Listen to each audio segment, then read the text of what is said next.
नमस्कार मंडळी. तर कसे आहात सगळे? काल ऑफिसवरून आल्यामुळं फार थकलेले होते, सो उठायला जरा लेटच झालं. पण आज OS रिसेट केल्यामुळे फार काही काम नव्हतं. सो म्हटलं टाईमपास करण्यापेक्षा कपड्यांचा पसारा आवरून घ्यावं.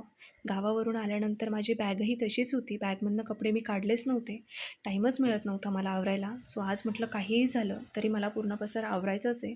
सो जुने कपडेही खूप होते, तर ते कपडे मी बाजूला केले, म्हणजे ते गावाला घेऊन जाता येतील जाताना. सो आवरता मला फार लेट झालं. सो मग कपडे धुवायचेही बाकी होते, ते मी लंच ब्रेकमध्येच धुतले आणि शिवनेही कपडे काढायला मला मदत केली. शिवला ओली भेळ फार आवडते, सो म्हटलं आज ओली भेळ करावी. त्याच्यासाठी मग मी कांदा, टोमॅटो, कोथिंबीर आणि कैरी चिरून घेतली. आम्ही जेवायला बसलो. जेवताना तो फार बडबड करत होता. मला म्हणतो, माझी कैरी तू खाऊ नकोस, तुला आंबट लागेल, कशाला खातेस माझी कैरी. सो आमचं जेवण झालं. मला वाटलं जेवण केल्यानंतर ॲटलिस्ट तो झोपेल, पण तो आज झोपला नाही. प्रचंड त्रास देत होता. त्याचा झोपण्याचा बिलकुलही मूड नव्हता. त्याने मला ऑफिस करू दिलं नाही. कंटिन्यू माझ्याजवळ बसूनच होता तो. मी तसंच ऑफिस केलं. रात्री जेवण करून त्याला खाली वॉकला नेलं. खूप छान वारा सुटलेला.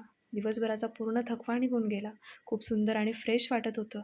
असा होता माझा दिवस. Thanks for watching. बाय.